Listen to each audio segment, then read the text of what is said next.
من برای حقیقت، آزادی و عدالت مبارزه بردم و تا نفس آخرین به این راه صادق خواهم ماند. سهراب ظفر. امروز ما میپردازیم به شخصیتی سیاسی و اجتماعی سهراب ظفر.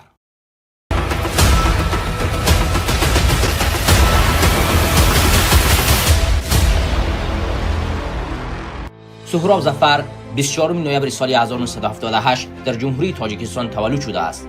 او در عائله معمولی تاجیک به دنیا آمده، اما پیوندان او با دایره‌های نظامی و سیاسی تاجیکستان ارتباطی زیج داشتند. سهراب ظفر جیان گنرال معروف غفور میرزایف می باشد. سابق فرمانده گواردی پرزیدنتی تاجیکستان، راهبر آژانسی نظارتی بر مواد مخدره.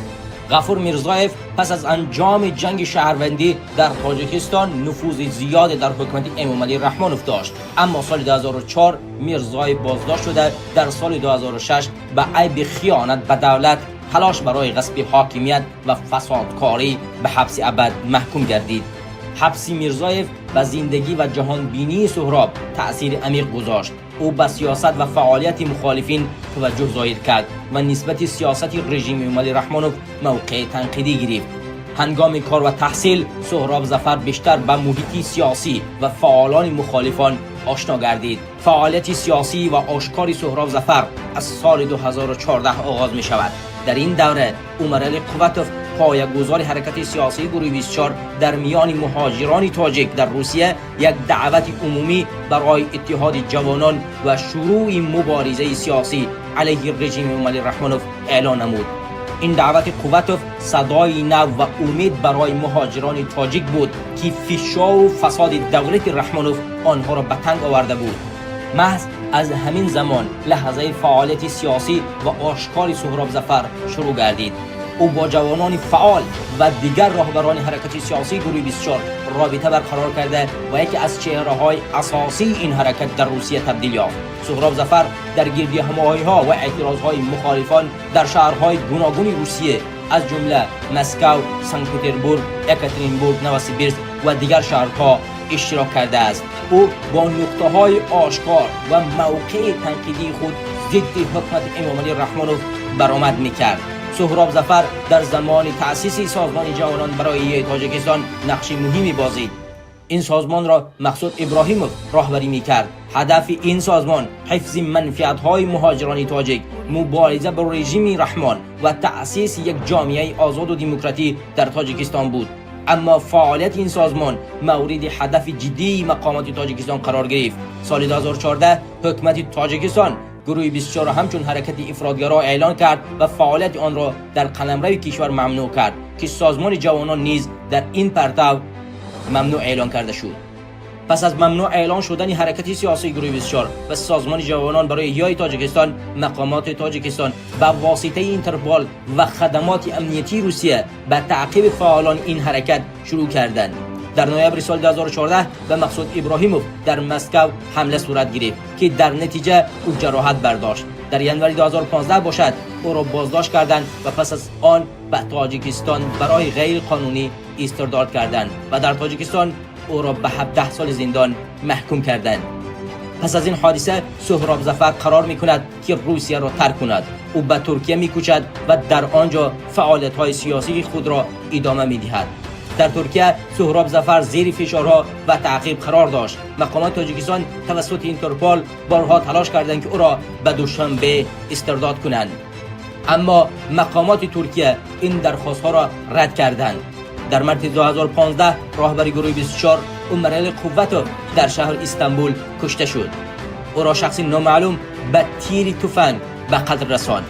پس از مرگ قوتوف راهبر موقتی گروه 24 شرافدین گدایف به عهده گرفت، اما پس از یک سال ادامه راهبری شرافدین گدایف، شورای حرکت سیاسی گروه 24 جلسه برگزار کرد و سهراب ظفر به حیث راهبر نوی این حرکت انتخاب کرد. هنگام به راهبری آمدن سهراب، گروه 24 در حالت ضعفی قرار داشت و خطری از بین رفتنش وجود داشت، ولی سهراب ظفر توانست ساختار حرکت را دوباره سازمان دهد. روابط دیپلماتی را با سازمان‌های بین المللی به مانند سازمان ملل متحد، پارلمان اروپا برقرار کند. استفاده وسیع شبکه‌های اجتماعی را برای گسترش پیام حرکت راه اندازی نماید. در سالهای 2014 و 2015 باشد سهراب ظفر و دیگر فعالان گروه 24 در شهرهای گوناگون روسیه از جمله مسکو، سنت پترزبورگ، اکاترینبورگ، نوسیبیرسک، سمره و دیگر شهرهای روسیه برنامه‌های سیاسی و گردهمایی‌های آشکاری برگزار کردند. این گردهمایی‌ها اکثرا در مرکز شهرها و نزد نمایندگی دیپلمات‌های تاجیکستان در روسیه گذرانیده می‌شد. سهراب ظفر با سخنهای شدید خود که علیه سیاست و فسادکاری امامعلی رحمانوف و ناعادلتی‌های اجتماعی حکومت تاجیکستان روانه میشد، مردم را با مبارزه شهروندی و بیداری سیاسی دعوت میکرد. سهراب ظفر توانست جوانان مهاجر را که اکثرا در محیط وزنین مهاجرت و به اعتنای دولت قرار داشتند متحد کند. او همیشه تاکید میکرد که جوانان قوه اساسی تغییرات هستند و برای به دست آوردن آزادی آنها باید سیاست فعالانه و مقاومت را پیشه گیرند. این برنامه‌های سهراب و بیداری سیاسی جوانان تاجیک در روسیه و اروپا تأثیر جدی گذاشت.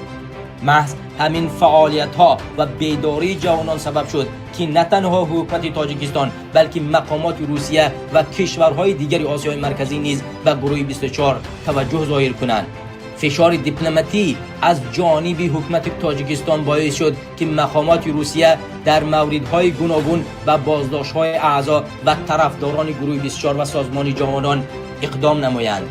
یکی از مهمترین رویدادهای تاثیرگذاری فعالیت حرکت سیاسی گروه 24 در دوره راهبری سهراب ظفر حمله به کاروان ماشین‌های امامعلی رحمانوف در آلمان بود.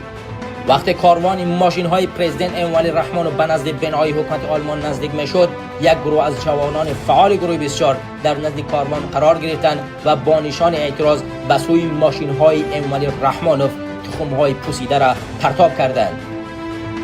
این عمل همچون یک رمز اعتراض شدید از جانب گروه 24 بود به سیاست‌های نادرست و ناتوان دیکتاتور امامعلی رحمانوف. گروه 24 و سهراب ظفر که در پس زمینه این اعتراض قرار داشتند، یک سیگنال و یک پیام به جامعه جهانی و کشورهای دیگر فرستادند که مردم تاجیکستان دیگر خاموش نمی‌ایستند و بر ضد سیاست‌های دیکتاتوری و فشار خانواده رحمانوف مبارزه خواهند کرد. حادثه مذکور که طوری که آماری رسمی آلمان نشان داد واکنش‌های زیادی را در رسانه‌های بین المللی به وجود آورد و منجر به تعریف‌های ضد حکومت تاجیکستان از جانب سازمان‌های حقوقی بشر شد.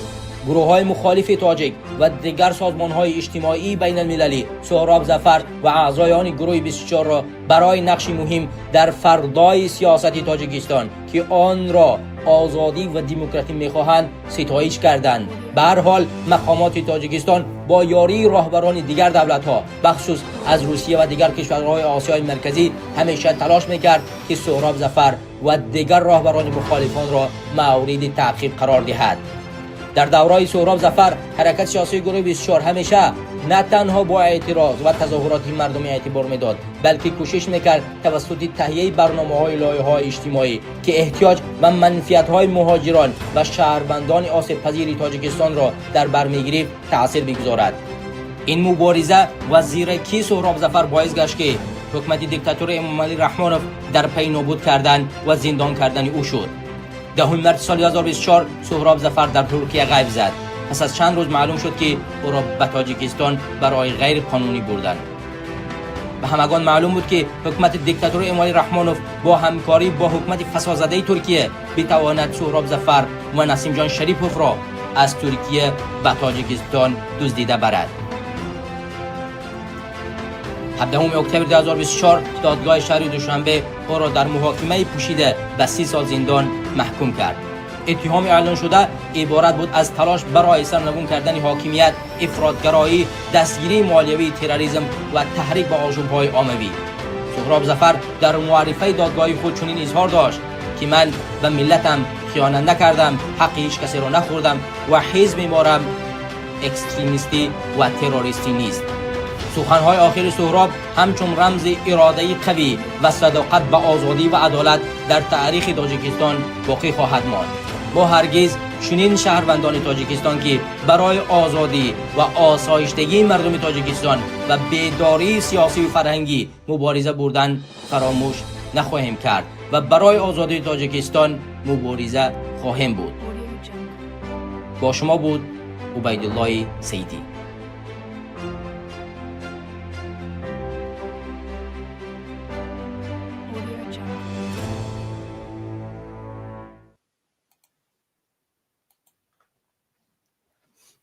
عرض سلام و ادب خدمت همه شما بینندگان و شنوندگان عزیز و گرامی قدر. امیدوارم که هر کجا که نباشین تنصیحت و سلامت باشید و از شما حضور میخواهیم که در این وقت وارد برنامه شدیم، چون همه شما میدونید رمضان است و به خاطر اون که بتوانیم صحبتی آرام و آسایشته داشته باشیم و در زمان صحبت مشکل نیاید، این را بعد از افطار برگزار کردیم تا اینکه بتوانیم با یکدیگر صحبت طولانی داشته باشیم و پیرامون موضوعی که گذاشتیم و انشالله امیدوارم که این برنامه برای همه شما برنامه مفید باشد و بتوانیم یک معلومات راجع به قضیه‌های تاجیکستان برای شما بدیم. ما امروز در برنامه همونطوری که شما دیدید در آغاز تصمیم گرفتیم نسبت زندگی نامه سهراب ظفر معلومات بدیم و اینچنین بگردیم به سبب آغاز مبارزه آنها و چگونه آنها مبارزه را آغاز کردن و معلومات بدیم نسبت قضیه ناپدید شوی آنها و از جمله برادر سهراب ظفر و نسیم جان شریفوف. در چند نقطه دیگر درباره پیامدهای این مشکلات برای جامعه تاجیکستان و جامعه جهانی، درباره خاموش بودن جامعه جهانی، خاموش بودن مردم تاجیکستان و در بالاخره در آخرین نقطه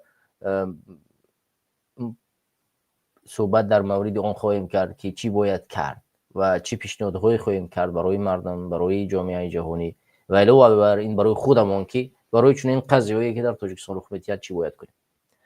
دوستان گرامی و هموطنان عزیز، من برادر سهراب ظفر را و نسیم جان شریفوف را از پیش میشناسم و آشنایی ما سال 2014 آغاز می شود. همونطوری که من یک نوار آماده کردم، در اول شما این نوار رو دیدید. در این نوار در باره سهراب ظفر مفصل من در طول 10 دقیقه برای شما معلومات دادم، ولی در مورد نسیم جان شریفوف صحبت نکردم. من البته در این برنامه مهمانی دعوت نکردم برای قضیه برادر سهراب و نسیم جان، البته چون من خود این شخصیت ها را نزدیکتر از همه میشناسم، به خاطر اون چیزی که ما در قدم اول شروع مبارزه ما یعنی با آشنایی یکدیگر شد و این راه هم ما به هم طی کردیم. به این خاطر دیگه فکر میکنم بیشتر از من شاید اشخاص کمی باشن که برادران نزدیکتر بشناسن. به این خاطر ما برمیگردیم به اون که من وقتی که سال 2014 عمرال قوت فرابری حرکت سیاسی گروه بسیار که خدا رحمتش کنه در سال 2015 کشته شد، دعوت را آغاز کرد. یک برنامه در تلکانال زلو تشکیل کردم به نام نوی تاجیکستان که در آنجا تمام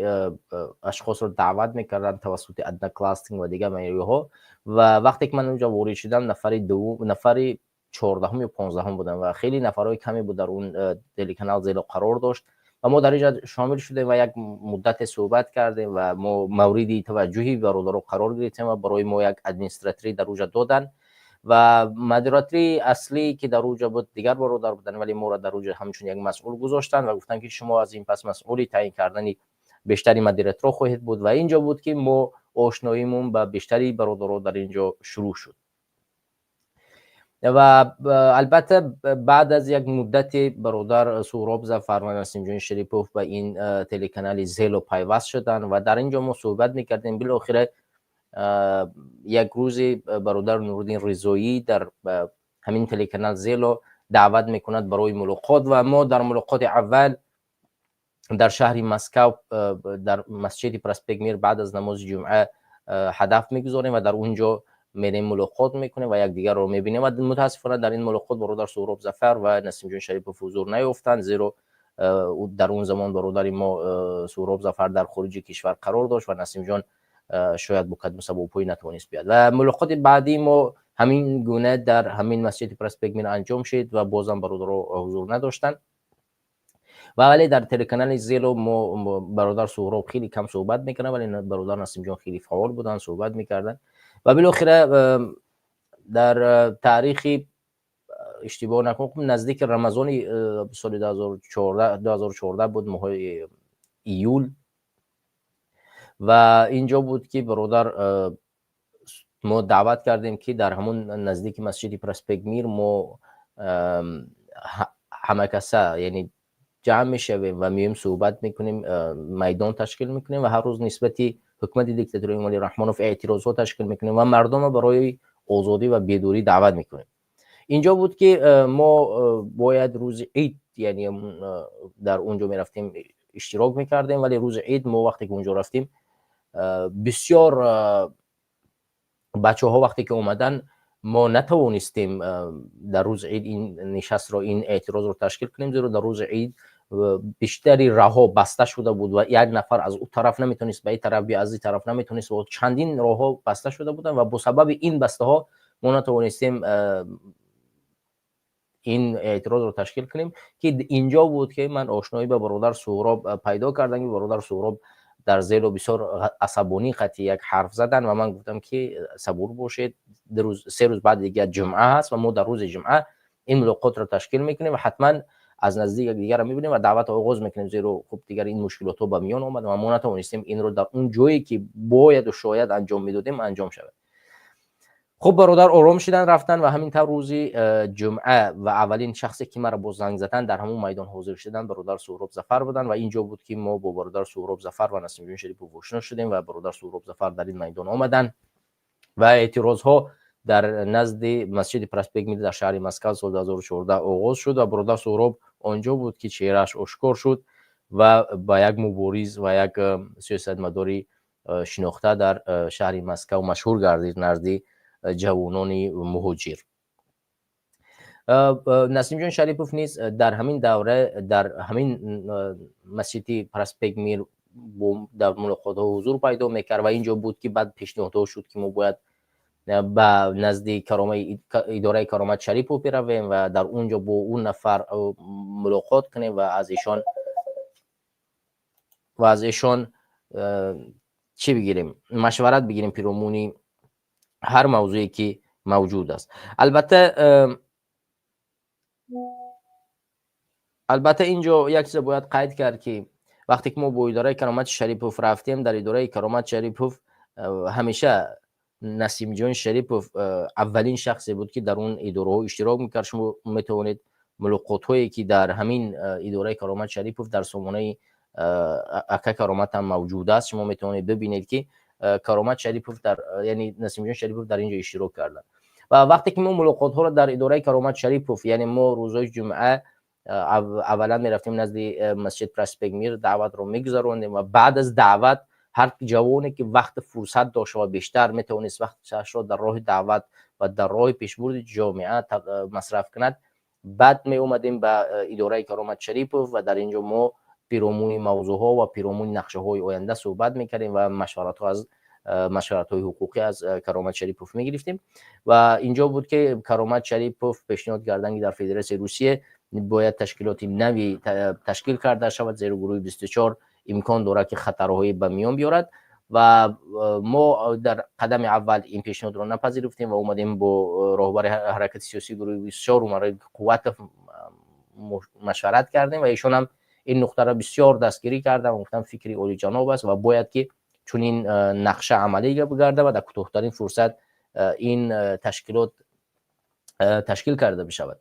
و ما بازم هفته بعدی به اداره کرامت شریپوف آمدیم و در اداره کرامت شریپوف ملاقات ها هست، شما میتونید این ملاقات رو از سامانه‌های مجازی و مخصوصا از یوتیوب کرامت شریپوف پیدا کنید و در اینجا بود که دیگر ما اومدیم به اداره کرامت شریپوف و در اینجا پیشنهاد شد که یک نفر رو راهبر بمونیم که مقصود ابراهیموف اولین شخصی بودن که در اینجا برای پیشنهاد مورد نظری برادر رو قرار گرفت و مقصود ابراهیموف رو راهبری این سازمان تعیین کردیم و بعدا ما وقتی که همه به هر جا رفت در اینجا بعدا کرامت شریپوف برای 3 نفر دیگه درخواست داد که باید 3 نفر دیگه در این اسنادهایی که باید ما به شهر مسکو برای رسمیت شناسی درخواست میکنیم باید نوشته شوند و در اینجا اسم من عبیدالله سعیدی معاون اولی مقصود ابراهیموف و اینجا بود که نسیم جان شریفوف با نوابسته از آنی که شهروند روسیه نداشت و جانش در روسیه در خطر بود، یعنی جسورانه پاسپورتش رو داد و گفت که من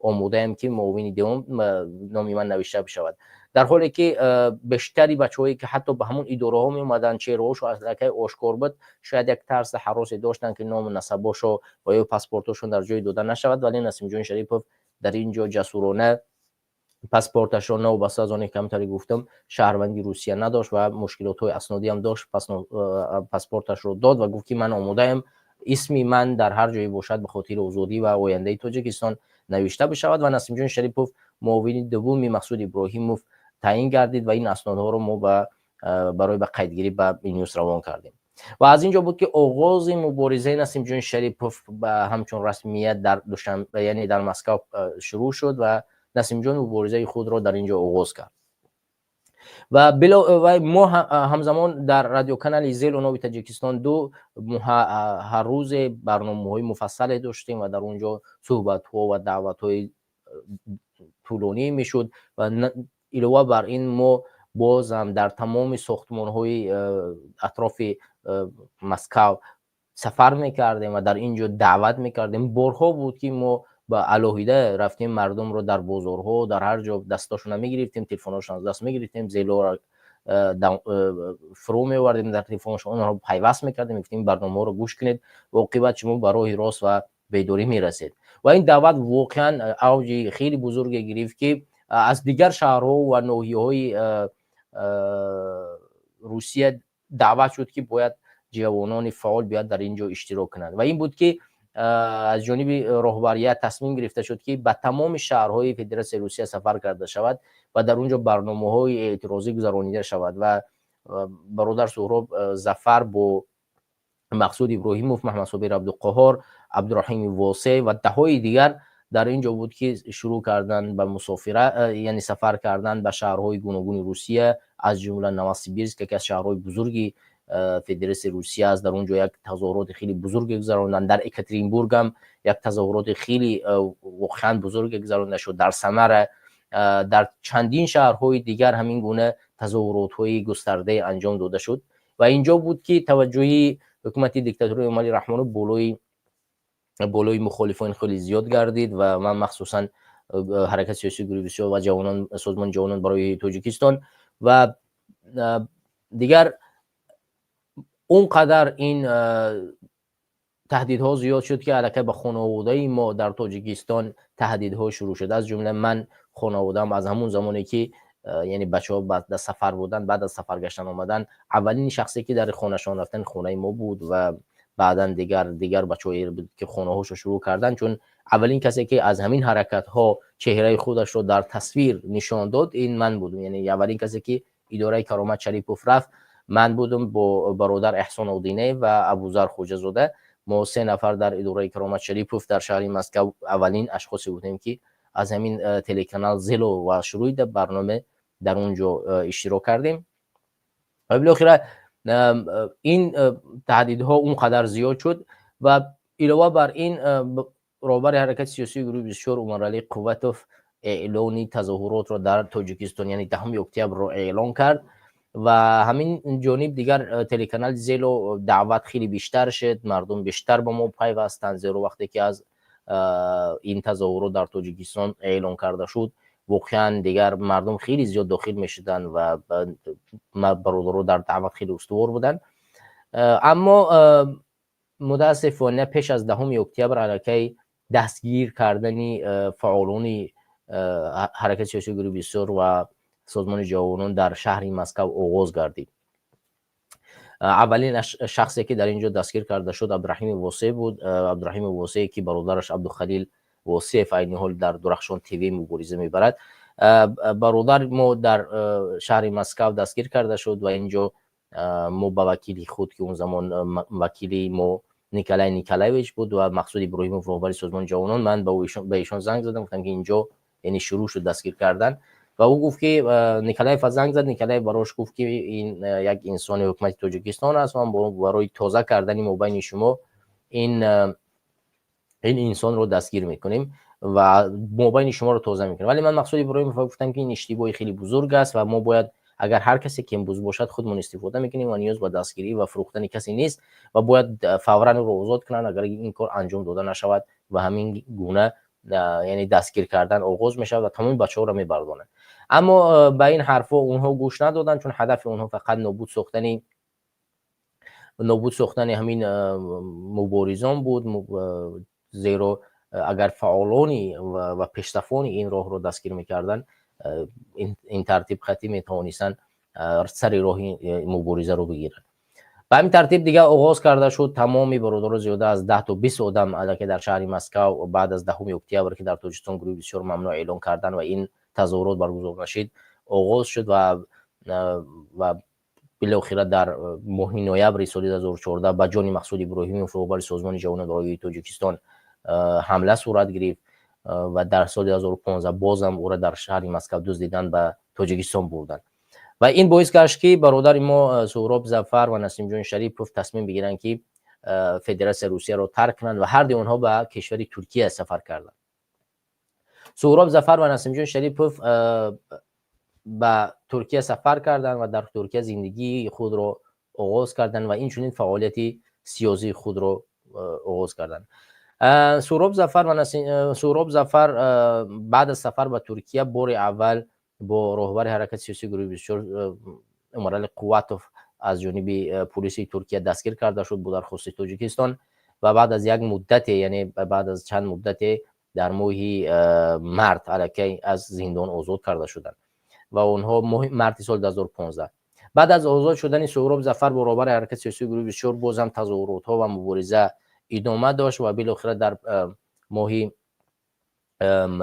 اگر اشتباه نکنم ماه اپریل بود که بالاخره رهبر حرکت سیاسی گروه 24 امرال قواتوف از جانب یک انسان قاتل به قتل رسانیده شد.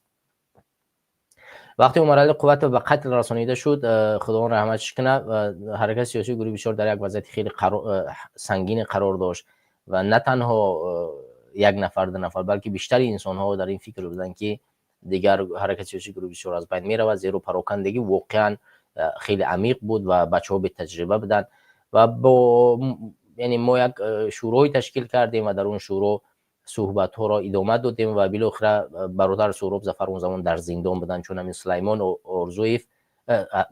سلیمان قیوموف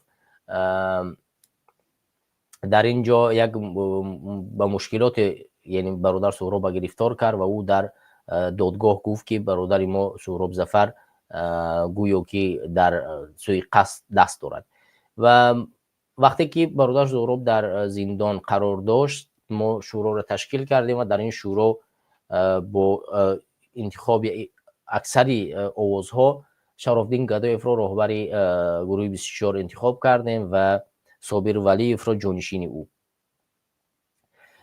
و بعد از 3 روز سهراب ظفر از زندان آزاد شد. الکی در اینجا انتخابات گذشته بود و رهبر حرکت انتخاب کرده شده بود. سهراب ظفر واکنش هایی در اینجا نداشت و مبارزه خود را همون طوری که پیش ادامه میداد و بالاخره ما توانستیم یک حرکت را به نظم بداریم و بعدا سازمان جوانان برای تاجیکستان و گروه 24 با دیگر سازمان های مخالف توانستند انجمن نیروهای سازنده تاجیکستان را تشکیل کنند که با رهبری دودوجان اتولویف اتحاد شوند و مبارزه را ادامه بدهند. یک سال این انجمن مبارزه‌اش را ادامه داد و رهبر حرکت سیاسی گروه 24 شرافدین گدایی بود و بالاخره در سال 2016 در ماه ینور با مشکلات هایی که در انجمن صورت گرفت و شما میتوانید از صفحه های مجازی اون رو پیدا کنید، من بیشتر با اون نمیپردازم. با این مشکلات هایی که به میان آمد شورای حرکت سیاسی گروه 24 بالاخره تصمیم گرفت شرافدین گدایف و صابر ولیف را از وظیفه آزاد کرده، سهراب ظفر رو رهبر این حرکت انتخاب کنند و اینجا بود که مبارزه برادر ما سهراب ظفر آغاز پیدا کرد در رهبریت حرکت سیاسی گروه 24. تا این زمان حرکت سیاسی گروه 24 فقط در ترکیه و روسیه مبارزه فعال داشت و در خارج کشور هم در شهر برلین هم یک تظاهرات دیگه انجام داده بود، ولی با هیچ سازمان و هیچ کشور ارتباط زیستی نداشت و همین گونه مبارزه را از طریق پلتفرم‌های آنلاینی پیش می بردن. حتی بسیار اون زمان سامانه یوتیوبی رسمی نداشت، سامانه رسمی وبسایت نداشت و این چیزی در دست نداشت. بعد از آنی که سهراب ظفر برابر این حرکت سیاسی گروه بسیار انتخاب گردید، در قدم اول یوتیوب علاویده یعنی تشکیل کرده شد و درخواست داده شد که وبسایت علاویده تشکیل کرده شود که تشکیل کرده شد و عموما کنترل بیشتری بچه‌هایی که در داخل حرکت بودن اونها رو یعنی به دست گرفت و مسئولیت ها رو اشخاص ها رو به مسئولیت های درستی روان کرد و همین طریق سهراب ظفر حتی در سال 2017 یک ملاقات رو توانست که با نفرایی که در وظیفه‌های کلیدی گذاشته بود با پارلمان اروپا دست یابند و در پارلمان اروپا یک ملاقات کنند و علاوه بر این صحک یکی از سازمان‌های با نفوذ اروپایی است، این بار اول از جانب حرکت سیاسی گروه 24 پیدا کرده شد و بار اول هم حرکت سیاسی گروه 24 در اونجا اشتراک کرد و پیدایش این سازمان و اشتراک این سازمان یعنی در دوران رهبری سهراب ظفر بود. این دستاوردهایی بود که سهراب ظفر در قدم اول در 4 ساله مبارزه‌اش و رهبریش تا سال 2019 انجام داد. سال 2019 سهراب ظفر یک کار خیلی بازم در جوده سیاست یک کار خیلی درستی کرد که سال 2019 بعد از 4 سال رهبریت یک روز بدون دانستن یگان نفر یگان شخص در یک جلسه علنا اعلام کرد که از وظیفه کنار میرود و عین حال رهبر حرکت شورای حرکت میتواند باشد و حرکت رهبر ندارد و تا انتخابی رهبر نو میتواند شورا حرکت اداره کنند، من عین حال دیگر رهبر نیستم. این واقعا یک کاری درسته بود تا نشان بدهد که یک انسان وظیفه طلب نیست و او واقعا هم آماده است از وظیفهش کنار برود و چون در تجربه تاجیکستان و در تجربه حزب‌های سیاسی تاجیکستان چون این کارها نشده بود و از اینجا بود که آیین‌نامه حرکت سیاسی گروه 24 تشکیل کرده شد و در اونجا بعداً این نکته ذکر کرده شد که هر 4 سال بعد یعنی یک راهبر در حرکت سیاسی گروه 24 انتخاب می شود و راهبر نو میتواند حرکت رو ادامه بدهد.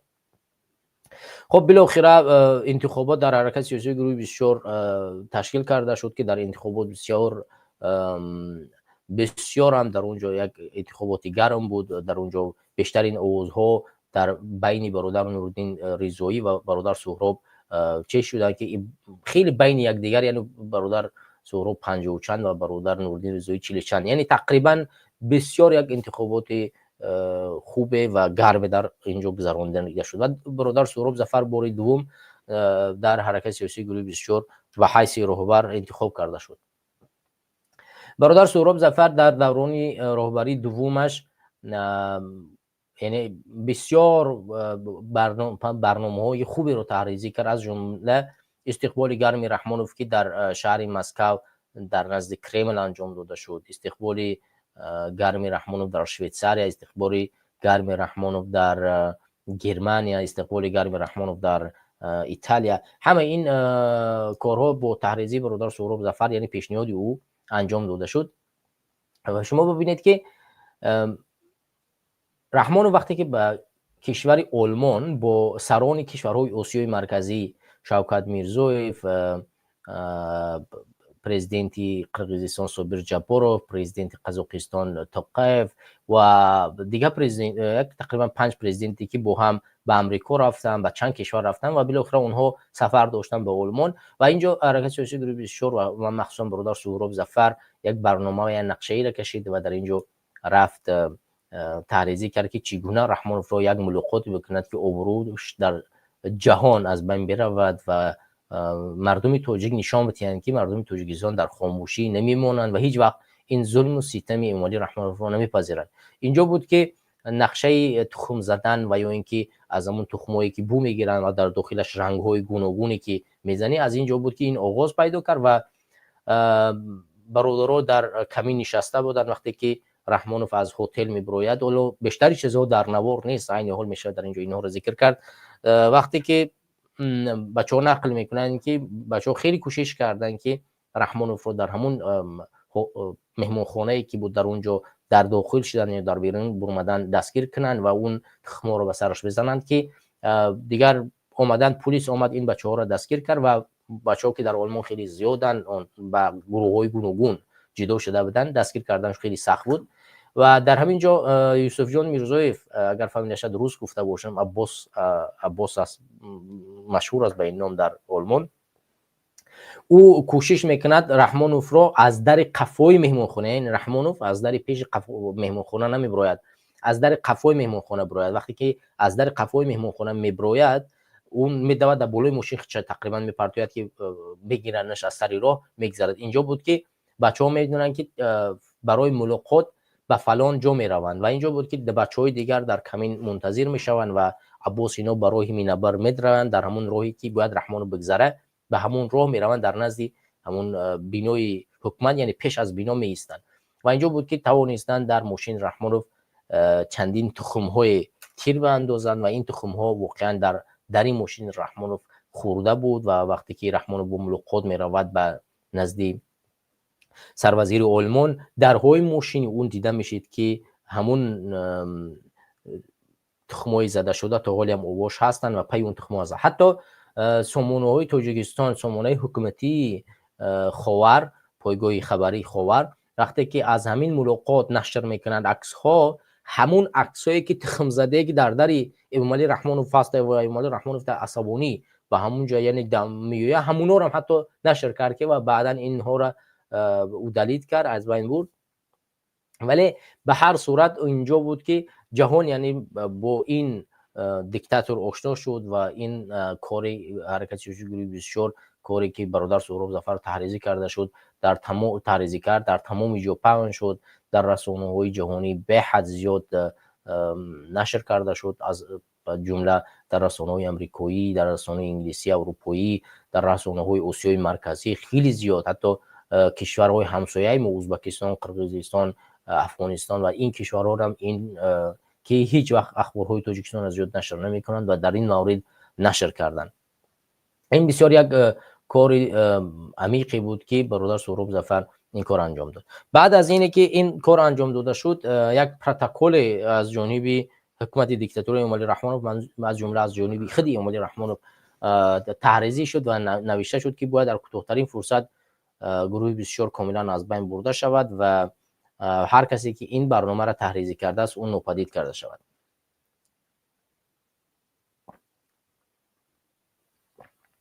خب دیگه بالاخره با این نقشه متاسفانه در تاریخ 23 فوریه در شهر استانبول کشور ترکیه نسیم جان شریپوف نماینده حرکت سیاسی گروه 24 ناپدید می شود و برادر سهراب که در همون کشور قرار داشتن این اخبار را برای ما میرسونند و این را رسانوی میکنه و دنبالی پیدایش برادر نسیم جان شریپوف میشه.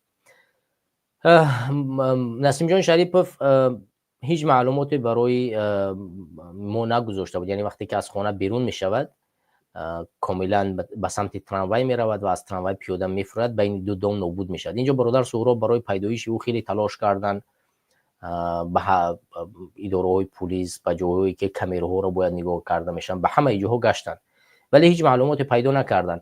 ما بارها به برادر سهراب ظفر در این باره گفتیم که برادر سهراب ظفر باید خانه را ترک نکند، جایش را باید عوض کند و هیچ وقت کوشش نکند که خودش فیزیکی برود از دنبال پیدایش برادر نسیم شریپوف باشد، باید کوشش کند اشخاص دیگری را روان کند. برادر سهراب ظفر گاه وقت برادر احمد کریم که اون زمان در ترکیه قرار داشت او را روان میکرد ولی خودش بیشتر میرفت، چیزی که عاقبت باعث گشت که برادر سهراب ظفر هم دزدیده شود. ولی برادر سهراب ظفر یعنی در پیدایش برادر نسیم جان چند چیز ارائه کرد که برادر سهراب ظفر نه تنها وفادار و صادق با این راه هست بلکه وفادار و صادق با برادری هست. یعنی برادر آشرا هیچ وقته اگرچه زیر دستش بود، اگرچه نسیم جان زیر فرمانی برادر سهراب ظفر اطاعت میکرد و پیش میرفت، باز هم سهراب به خاطر زیر دست خودش و خاطر برادرش چکار کرد؟ حیات خود را در خطر گذاشت و برای پیدا کردن نسیم جان شریپوف تلاش کرد. برای همین برادر سهراب ظفر متاسفانه در تاریخ 10 مارس در چنگال این دیکتاتورها خورد و 10 مارس سال 2024 برادر سهراب ظفر ناپدید گشت به مانند نسیم جان و ما با تلاشایی که داشتیم هیچ معلومات پیدا نکردیم و در اینجا بود که من یکی نزدیکانی برادر سهراب ظفر یک زنگ گرفتم و در این زنگ برای من گفته شد که برادر سهراب ظفر در تاجیکستان قرار دارد و ما را دیگر زنگ نزنید و این بود که من به شورای حرکت سیاسی گروه 24 حرف رساندم، ولی متاسفانه این نقطه مورد نظر قرار نگرفت و بعدا معلومات دیگری بود که رساندم که حالا بعضی ها به هر طریق این رو میرسانند، ولی بالاخره من هر چیزی که در من بود من این چیز رو برای بچه‌ها رساندم، هر چیزی که برای من رساندن. همونطور که شما میدونید من از آغاز ناپدید شوی برادر نسیم جان و سهراب ظفر در رسانه‌های مجازی خیلی فعال بود و مخصوصا در پخش‌های مستقیم و معلومات مفصل برای شما از هر طریقی که بود میرساندم. شما میتونید در گروه 24 یا گروه 24 در یوتیوب ویدیوهای ما رو، پخش مستقیم ما رو پیدا کنید که راجع به ناپدید شدن بچه‌ها معلومات زیادی میداد و بر همین خاطر ما تصمیم گرفتیم که امروز بازم در یک سال پر شدنی ناپدید شوی بچه‌ها برای شما معلومات بدیم. خب بعد از چند ماه بازم معلوم گردید که برادر سهراب ظفر و نسیم جان شریپوف به راه‌های غیر قانونی به تاجیکستان برده شدند و بالاخره دادگاه تاجیکستان برادر سهراب ظفر رو به 30 سال و برادر نسیم جان شریپوف رو به 20 سال زندان محکوم کرد. این برادرها و هموطنان گرامی بسیار واکنش‌های تند جهانی موجود بود و برادر سهراب و نسیم جان که تنها به خاطر آبادی و آزادی کشور و مردم مبارزه بردن، تنها برای شأن و شرف این کشور، شأن و شرف این ملت، شأن و شرف مردم مظلوم تاجیکی در خارج کشور، در خصوصا در فدراسیون روسیه در زیر ظلم فاشیست‌ها قرار دارند، خسته بودن و مبارزه می بردن. ولی متاسفانه بعد از آنکه اونها رو در تاجیکستان زندان کردن، چند اشخاص در خارج کشور اعتراض کردن، حرکت سیاسی گروه 24 اعتراض کرد، ما اعتراض کردن، ده ها مخالف و دیگر اعتراض کردن، خب سازمان های با نفوذ مخالفت کردن. اما این ملت مظلومی که به خاطر مظلومیت آن، به خاطر شأن و شرف آن که بیدار شوند و از حق او دفاع کرده شود، برادرها پشت پنجره رفته بودند، هیچ دست در دست زدن نشد و هیچ صدای بلند کردن نشد و برادرها در زندان متاسفانه همونطوری که مادرش گفت، مادرش باز هم در همون دادگاه گفته است که همون اشخاصی که برای آنها جانت را در خطر گذاشتی و امروز کسی در اینجا در روز معرفه دادگاهی تو در کنارت نیست. به همین خاطر اینجا هست که درد مبارزان، درد مجاهدان، درد کسانی که در راه آزادی تاجیکستان مبارزه میبرند و میان میآید و اونها اینجا هست که برای شما هموطنان و همدیاران میگویند که کجا هستید. یعنی واکنش جامعه جهانی هیچ اثری برای آزادی و آبادی تاجیکستان ندارد. واکنش کشورهای ابوالقدرت هیچ اثری برای آبادی و آزادی تاجیکستان ندارد. امیر شما میفهمین یا نمیفهمین؟ حالا بیشتری مردم به این عقیده هستند که شاید با کمک بعضی از کشورها امکان دارد که ما بتوانیم در تاجیکستان دگرگونی بیاریم، ولی چون این نیست. ما میبینیم که جامعه جهانی به جز نشر یک بیانیه هیچ کار در مورد پرونده برادر ما سهراب ظفر و نسیم جان شریپوف نمی کند. ما دیدیم که کشورهای ابوالقدرت به مانند امریکا، روسیه، چین، ایران، ترکیه و دهها کشور دیگر، نه اینکه در قضیه برادر سهراب ظفر و نسیم جان شریفوف کار انجام دادن، بلکه حتی امریکا با این قدر نفوذش یک مقاله در یک سامانه نوشت و تمام. یگان کشور هیچ عمل انجام نداد، یگان واکنش تند در مقابل کارهای غیر قانونی انجام داده می شود نکرد. حتی ترکیه که شاید گروه های فسادکار داخل ترکیه کار کردن و کار بردن که اینها رو به تاجیکستان بردن، که امکان داشت قدرت یعنی کسانی که در بالا هستن اونها به خبر نبودن که این امکان وجود داشت، که بعد از آن که ترکیه به خاموشی ارائه کرد، اون امکانی که ما فکرش می‌کردیم از بین رفت، واقعا اینجا نشون که حتی ترکیه یگان حرف نزد. این به این معناست که نه تنها اینها در بودن و آزاد کردن آنها کمک نمیکنند، بلکه برای بردن آنها و زندان کردن مخالفان باز هم یک تعداد کشورها کمک میرسانند. برای همین مطمئن باشید که آبادی و آسایشتگی و پیشروی مردم تاجیکستان را کسی بجز خود ما ندارد. یعنی تا امروز هیچ کشور، هیچ سازمان برای تحریم کردن اشخاصی که دست داشتن برای دزدیدن سهراب ظفر و نسیم جان شریفوف انجام داده نشده است. یگان تحریم، یگان حتی یک جزئیات اینقدر انجام داده نشده است. وقتی که یک جنایت بین المللی صورت میگیرد و کشورهای مسئول که خود را حامی حقوق انسان میشمارند و این کار را نمیکنند، چگونه میتوان آینده مردم این ملت به این کشورها و با حامی حقوقی که خودشان را مینامند اعتماد باوری کنند؟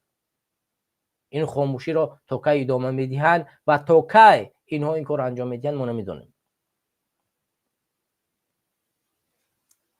حالا فقط یک نقطه میماند که ما همچون ملت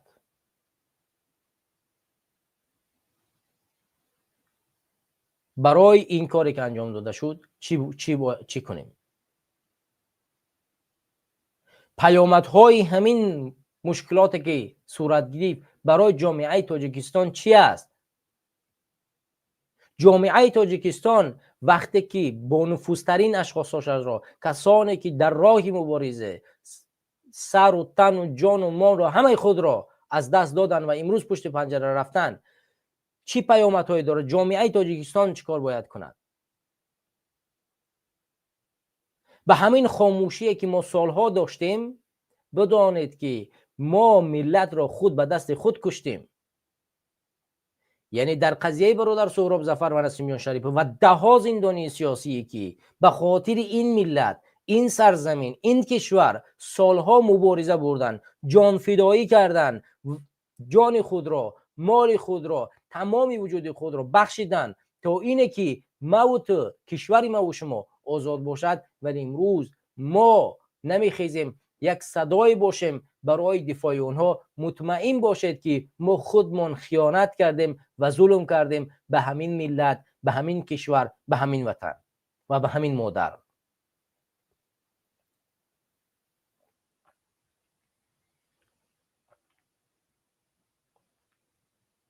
وقتی که شما میدانید که این ملت از این پس دفاع از شما نمی کند، کی برای این ملت بر بخیزد؟ یعنی پیامد اصلی این است که وقتی که همه ما خاموشی را اختیار میکنیم در برابر اونی که یک محافظ ما، یک وطن دوست ما، یک مبارز ما، یک مجاهد ما از جانب حکومت کشته می شود، برده می شود، دزدیده برده می شود، به تاجیکستان زندان کرده می شود و ما خاموشی را اختیار میکنیم، مطمئن باشید که این خیانت است، این ظلم است، این خیانت به وجدان خود است، به وجدان انسانی است.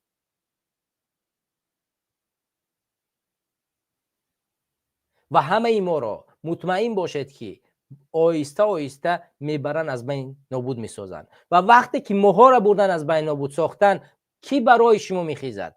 پیامد اصلی همه است که هیچ اشخاص از شهروندان تاجیکستان دیگر به خاطر این ملت نمیخیزند.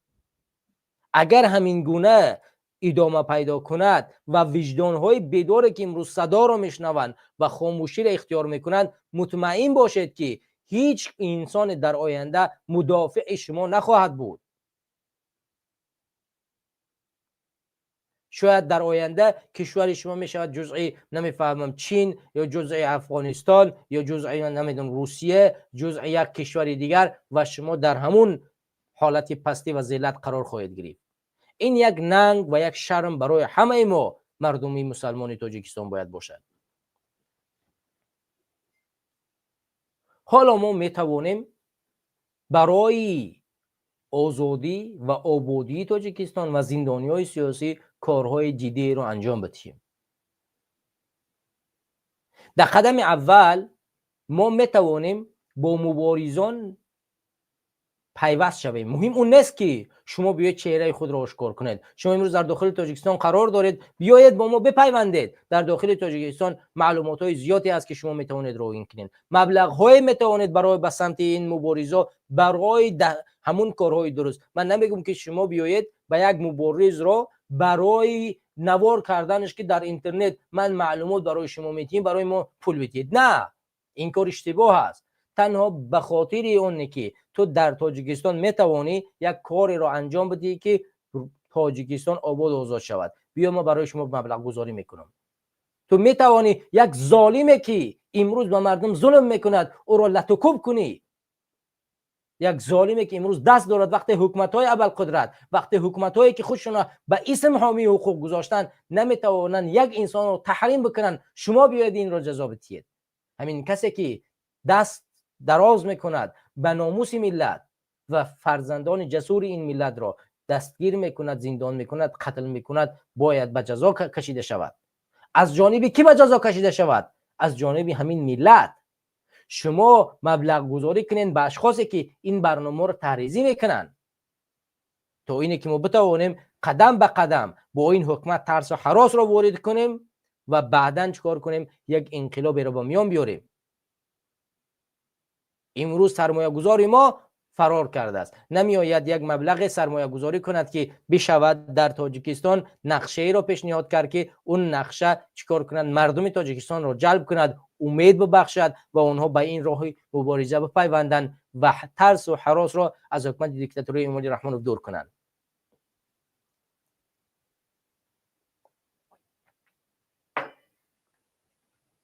به همین خاطر امروز وقتی آن رسیده است که همه ما بربخیزیم به خاطر اتحاد و سرجمعی، آبادی و دیگرگونی تاجیکستان و از همه مهم برای سرنگون کردن دیکتاتور امامی رحمانوف و برگردانیدن قدرت به دستی مردم فعالیت بکنیم. فعالیت ما از یک کار خیلی آسان شروع می شود. هر توانایی که در دست داریم با اون توانایی خود مبارزه میبریم. من نمیگم که شما امروز اگر تاجر نیستید بیاید پول کمی که مصرف میکنید در این راه بیفته، به این پول که نمیشود. فقط این کار مبلغ گذاری یک سرمایه گذار میکند و هر کسی که سرمایه گذار است و مبلغ زیاد دارد اون میتواند برای نقشه های مهم و بزرگ کمک کند. برای نقشه های خرد بازم اونها باید کمک کنند. اما شما فقط میتوانید به خاطر همراه شدن با ما کمک کنید. یعنی کسایی که مبلغ ندارید شما حضوراً میتونید خدمت کنید. اگر در تاجیکستان هستید، اگر در فدراسیون روسیه هستید، نقشه های کمک کردن، نقشه های اونی که شما میتونید معلومات برسونید، نقشه های اونی که شما میتونید یک هراس وارد کنید در این حکومت دیکتاتوری موجود است. شما فقط بیایید با ما صحبت کنید. ما با چندین برادرها نقشه هایی را نشان دادم و گفتم که باید ما چیکار کنیم. برآمدن با ما گفتن، ولی متاسفانه با اینه که اونها آماده مبارزه هستند، ولی متاسفانه از یک نقشه هایی که اونها مؤثرن و تاثیر میگذارند ترس هراس دارن، میترسن. وقتی در این راه برمدین مطمئن باشین ترس هراس رو گم کنین. مگر زندگی شما مثل زندگی زید سیدوف، سهراب ظفر و نسیم جان شریفوف ارزشمند است یا ارزش بالاتری دارد؟ زید سیدوف میلیاردر تاجیک، او بزرگترین سرمایه را در تاجیکستان داشت، وزیر صنعت بود، ولی امروز به 30 سال زندان محکوم شده است و در زندان میشیند. زندگی من و شما مگر بالاتر از زندگی زید سیدوف است؟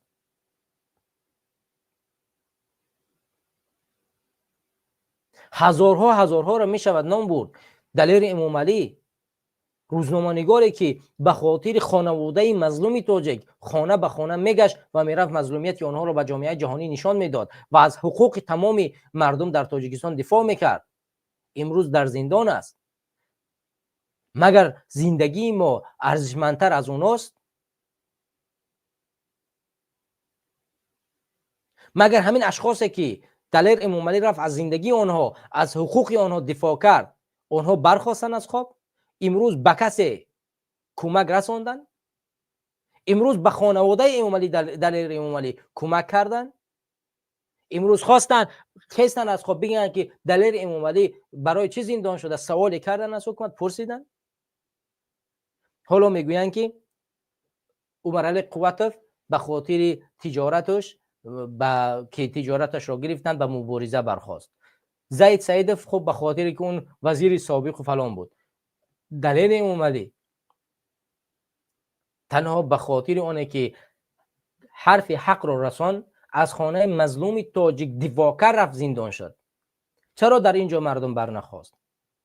چرا در اینجا مردم حرف نزد؟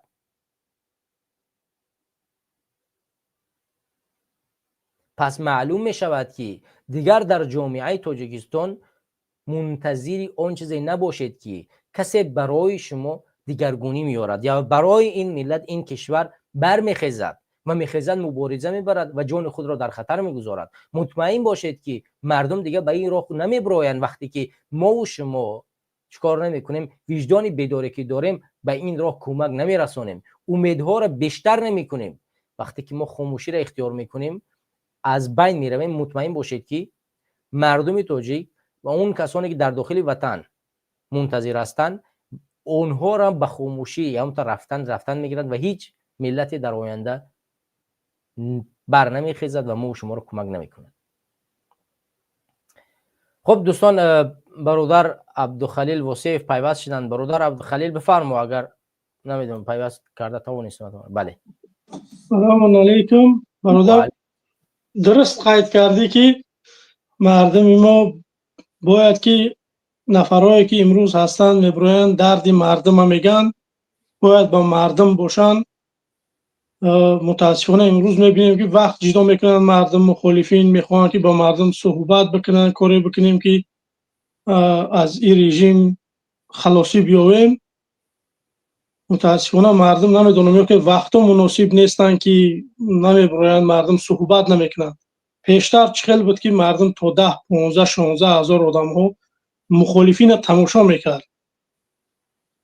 امروز نمیدونم که چی سبب شده است که امروز این مردم تاجیک خاموشن. آدمایی بودن که گفتی برادر عبیدالله که با جانشون با مالشون برآمدن در این راه، برای من شما شده، برای من شما شده برآمدن گپ زدن. امروز رفتن با 30 سال و با 20 سال میروند زندانی میشوند. ما یک نفر صدا بلند نمیکنیم. دیگر ما را یگان کس کمک نمیکند. چخیلی که برادر عبیدالله گفتی درست قید کردی که دیگه درد ما را نه حقوق بشر میفهمند، نه بین الملل، نه دیگر. اگر مردم تاجیک با ما بپیونده، ما میتوانیم که حکومت رحمانوف چپگردان بکنیم. به همین خاطر مردم دعوت همین است که برادرای عزیز بی‌طرف نباشه، در برنامه فعال باشیم، بیاین فکر نظرهاتون بگین. شما میتونه که ما را کمک بکنه واقعا هم که اگر در تاجیکستان هستید یگان معلومات به ما بفرستید. چند چیزهایی هست که ما از مردم میخوایم، متاسفانه از مردم ما نمیتونیم دسترس کرده. من 1.5 سال پیش درک داشتگی بودم که برادر مرا ای زندانی وحدت با سیزای شهر شنبه آوردم. بعد یه تا این روزا، تا روز پنجم من درک نداشتم. روز پنجم یک نفر با من در تماس برآمد، گفت که برادر تا با 7 سال دیگه اضافه کردم. شما میبرید در شبکه‌های اجتماعی گپ میزنید، شما جاتون گرمه، اینجا دو بشر آزاد بوده سودیا. من در همه جا میبرم میگم دعوا میکنم، یکی به درد ما کی میخره؟ به غیر خدمت. ما باید خدمت کاری بکنیم که نفرهایی که تنها آزادی خواستن رفتن امروز رحمانو بود به 20 سال و به 30 سال زندانشان کرد. باید اینا بیگناهن، اینا رو باید ما آزاد بکنیم. اینا از پشت ما رفتن زندان شدن، یگان اینا ای مستیشون نه اومدن گپ زده باشن، یگان چی گفته باشن رفته باشن زندان شدگی باشن. برای همین مردم، همین مردکو خواستن رفتن امروز زندانی شدن. سبب در چیه که ما امروز خاموشیم؟ مردم بیدار شوید. ما باید کاری بکنیم که زندانی ها را از زندان آزاد بکنیم. یک حکومت بسازیم که همه شمول باشه. یک از درد دلش گفته بتونه در تاجیکستان جای نیست که برای فکر نظر تا بگوی. یک رسانه بگه که مردم قبول میکنه یا که رحمانوف ده سال یک بار یک آنلاین برنامه داره که مردم گوش میکنه. سالانه پیام میتید، نمیدونم یه هفته پیشکی ضبطش میکنن میموننش، بعد یه روز دیگه مردم همه جا جواب میتین که رحمانوف گوش کنه که روز پرمای افیر داره. سبب در چیه؟ اگر رحمانوف مردمی باشه رنگی دیگر پرزیدنت ها وره، سبب در چیه که آنلاینی نمیکنه که یک سوالش میتیه. یا برنامه بسازی حکومتی اینا، من دعوتی من برای شما که یا برنامه بسازی و شما تماشا بکنه که رحمانوف چند قطر طرفدار داره. امروز میای نمیدونم در ویبر اینمی اخیر اومدن گفتن که رحمانوف نمیدونم حزب رحمانوف 59% آواز گرفته است. دروغ مرزه، یگان چی نیست. صاف یعنی دروغ ای نمیکو. مردم ای رنگ رو اینا بذارن. اگر شما واقعا هم میگه که ما مردمی هم یا برنامه آنلاینی بکنی، مرحمت لبا حزب بمونه، خطانم بمونه و تماشا بکنی که مردم شما را چی ها تو میگن، میبروین چه پدرجویتون میکنن. من مطمئنم که مردم تنها به غرض دشنام و حقارت شما را یگان کار نمیکنن. نمیگن که رحمت با شما که شما یکی تاجیکستان هست. من در یک دیگه حیران میشم که این مردم ایمو فکر میکنه که اگر همین رحمانوف برود تاجیکستان قطعش میبرده باشه. این مردم رحمانوف میروه هیچ گپ نمیشه. همون تاجیکستان، همون کش، همون آبوش، همون جبور، همون کانالاش میمونن. فقط همون قرضاش میمونه رحمانوف وقتی میروه. دیگه یگان چیز دیگه‌اش نمیمونه. هم قرضایی که گرفته امروز اینوم ما میلاد گرفتگی اگر رحمانوف برا ما هم قرضا را میتیم. به همین خاطر دعوتی من همین است که مردم باید ما کار بکنیم که رحمانوف بخپیم او پلایی که دزدیدگی بودجه تاجیکستان اون نفر تای موزه اومدگی سر قدرت پوشاک نداشت، لباس نداشت که بیاید به سر قدرت. امروز یکی از میلیاردرهای تاجیکستان وای خسر بچهش بود چند تا دیگه همین خشتاورو آیا اویلا یا که در وظیفه‌های کلیدی تنها آیا اویلا. ما میخوایم که هر یک شهر ناحیه کارگرهاش همون شهر ناحیه ها باشن، نه اینکه خاص آیا منطقه. من چیکار کردم که برام در دوشنبه کار کنم یا که در بدخشان؟ من از قبادیان میخوام در قبادیان کار بکنم. مثال یک کسی دیگه است که دوشنبه در دوشنبه کار کنم. این چیه که یک نفر چون گجو میاد در جای ما کار میکنه، جای ما خیلی متخصص نیسته. راست این یک نمودی اویلویه، یک حکومت اویلوی تنها، دیگه یگان چیز دیگه نیست. به همین خاطر مردم باز هم میگم که به طرف نباشه، ما را دستگیری بکنه، بمونه لایکاتون آبونه شوید در برنامه‌های مخالفین، کار بکنه ما که یک کار کرده بتونیم. ما میخوایم که نیکی بیاریم به مردم، ما میخوایم آسانی بیاریم به مردم. این نه که ما بیایم با رحمانو با شما بدتر کنیم. نه، شما ما را هم انتخاب نکنید. یعنی رحمانو برای هم درن تاجیکستان یک نفر انتخاب کنید. تا این شب روزی ما تنها رحمانو برای قطعی اویلاش بیای کاری بکنیم که با فایده همین ملت باشه. و همین خاطر بسیار سخن دراز نمیکنم برادر عزیز، ما وقت تراویح میشه. ان شاء الله که با در برنامه‌های بعدی با مدرای صحبت میکنیم. و همین خاطر میگم که مردم به طرف نباشه، دستگیری بکنیم مخالفین، کار بکنیم که همین سال آخری رحمانوف باشه. آمین ان شاء الله. سلام علیکم، خدا نگهدار. باش تشکر از اشتراک الله نگهبان باشه. همونطور که شما دیدید برادران محترم، متاسفانه در تاجیکستان باز هم برادر عبدالخلیل رو، عبدالرحیم واسیف رو دوباره به زندان شهر وحدت بردن و او رو به 7 سال زندان محکوم کردن. یعنی 7 سال دیگه علاوه کردن به حکمی که قبلا داشت، یعنی 30 سال شد. این است ظلم حکومت دیکتاتوری امالی رحمانوف و خاموشی ملت. وقتی که ملت خاموش است، حکومت دیکتاتوری امالی رحمانوف وقتی یک مبارز در زندان نزدیک میشد و به آزادی باید بروید، دوباره به حکم او علاوه میکند و او رو بازم زندان میکند. اما اگر ما و شما خیلی خاموش باشیم، مطمئن باشید که همین گونه ظلم ها زیادتر و زیادتر میشود. ظلمی حکومت دیکتاتوری امالی رحمانوف نه تنها بالای بچهای گروه 24 است. شما هم میدونید عزت امان حامی حقوق مهاجران مهنتی که در فدراسیون روسیه در دوران کووید 19 مشهور شده بود، او را هم وقتی که به تاجیکستان بردن 9 سالش دادن و بعدا 6 سال دیگه علاوه کردن، به 15 سال زندان محکوم شد. به همین خاطر من اینجا آخرین سخن ما برای شما میگویم که برادران و هموطنان عزیز، تمامی مشکلات از خودی ما سرچشمه میگیرد، از خاموشی خودی ما.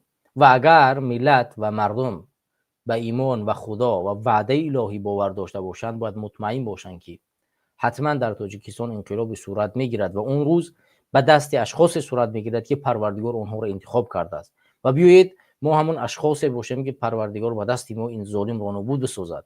و اگر شما مطمئن این کار نکرده، بدونید که فردا در روز قیامت پروردگار از شما میپرسد. ظالم و مظلوم در نزد پروردگار جوابگو هستند. نه تنها ظالم میسوزد، بلکه مظلوم هم برای قبول کردن و پذیرفتن ظلم سوخته می شود، جزا داده می شود. تنها ظالم نیست که در روز قیامت برای ظلمش جواب بدهد. شما را برای مظلومیتتان، ما را برای مظلومیتمان. چرا این مظلومیت را ما پذیرفتیم؟ چرا ما اجازه دادیم که در مقابل قانون الهی قانون قبول کنند؟ چرا ما اجازه دادیم که کمپیر پیرسال را لطکوب کنند در خانه‌اش؟ ما چرا اجازه دادیم که موسفید 80 90 ساله را به خاطر کمک کردن به مردم کمبغل و زندانیای سیاسی بران زندان کنند؟ ما از این چیزا پرسیده میشویم فردا. فکر نکنید که فردا گناهایی که ما کردیم فقط باید این کارا نکنی که دزدی گناه است. نه، همه اینها گناه است، ولی گناهی بالاتر از همه این که به فساد بیشتر میرساند این حکومت ظالم و فاسد است که هر روز فساد میکند، هر روز ظلم میکند، دزدی و غریر را این بیشتر میکند، فساد رو در جامعه این میارد، دیسکو و کلوب و همه چیز رو همین به میان میارد. پس اولین نقطه باید حکومت ظالم رو از بین برد تا اینکه باعث هزارها فساد جامعه نگردد، وگرنه در برابر این پاسخگوی همه ما خواهیم بود. برای همین آخرین سخن همین است که هموطنان، همه دیاران عزیز، برای آبادی و آسایشتگی مردم تاجیکستان باید در قدم اول مبارزه را آغاز کرد، به هر راه حقی نباشد، تا هر راهی که تواناییت را داری. اگر امروز توانایی تو قلم است و نوشته میتونی، برای نوشتن شروع کن. اگر توانایی تو امروز در تاجیکستان معلومات فرستادن برای مبارزه است، معلومات برای پنهانی بفرستاد. اگر امروز توانایی تو در یگان جا رفتن یک کثیف نجس حکومتی را لطکوب کردن است، این کارو بکن که اون نفرایی که به ظلم این ملت، به ظلم این کشور شروع کردن و برای نابودی این کشور دست کشیدن، باید اونها رو ما دستانشون رو قطع کنیم و نگذاریم که به این ملت، به این کشور ظلم کنن. مگر چند نفر از جانب همین ملت جزا داده شد؟ مگر کسی که در درون مسجد رفت در پیش چشم هزارها نفر دشنام کرد، حقارت کرد، دین ما، ایمان ما، امام ما را حقارت کرد، ما امروز خاموشی را اختیار کردیم، حرف نمیزدیم و هیچ کس برای او را جزاش نداد و حکومت هم فقط از وظیفه گرفتش که دوباره او را بازم در وظیفه گذاشت.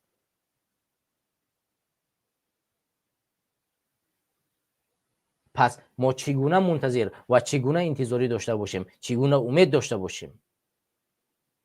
پس بیایید برای آبادی و آسایشتگی بربخیزیم و وعده الهی را هدف قرار بدیم، ایدئولوژی خود قرار بدیم و مبارزه را برای آزادی تاجیکستان پیش ببریم.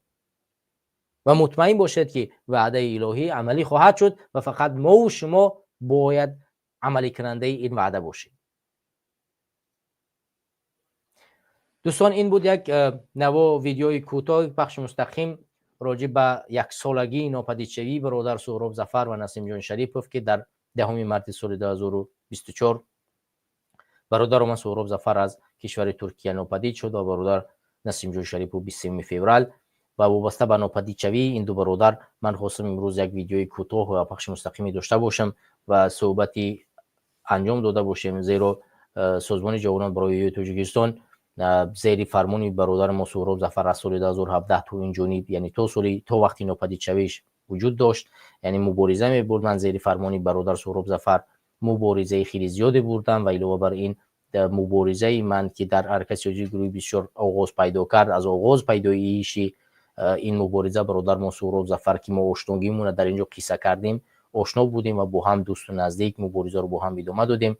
اگرچه در زمان مشکلات ها بین ما وجود داشت و این مشکلات رو ما حل کردیم، ولی با هم برادر و نزدیکترین اشخاص بودیم و مبارزه رو با هم ادامه دادیم قفس به قفس. همونطور که شما میبینید در بیشتری نوارهایی که اخیری برادر سهراب من حضور پیدا میکردم و همیشه برادر رو کمک میکردم برای راه مبارزه و آزادی و انشالله که من وعده میتیم بازم مبارزه خود رو ادامه میتیم تا نفس آخر، تا زمانی که همونطور که چندین بار از حکومت تاجیکستان برای ما زنگ زدن و وعده آزادی، وعده و تاجیکستان برگشتن که در آزادی زندگی میکنه، همونطور که با اونا رو گفتم تا زمانی که یک زندانی سیاسی از حرکت سیاسی گروهی از جوانان برای تاجیکستان در اونجا موجود است، من آزادی در تاجیکستان نمیبینم و برای آزادی این برادران مبارزه خواهم برد، یعنی برای آزادی تاجیکستان و برای بهتر ساختن وضعیت کشور. دیگر شما رو به خدا میسپارم. رمضان است، شما هم خسته شدین، ما هم خسته شدیم، تو این بر بخیزیم، تراویح بخونیم و ان شاء کوشش میکنیم که بازم در حضور شما قرار بگیریم. همین هفته برنامه دینی داشته باشیم، برنامه رمضانی داشته باشیم و در برنامه رمضانی بازم در حضور شما قرار بگیریم و بازم بتوانیم خدمت برای این کشور و این ملت و این دین انجام بدیم. باقی شما رو به خدا میسپارم. السلام علیکم و رحمت الله.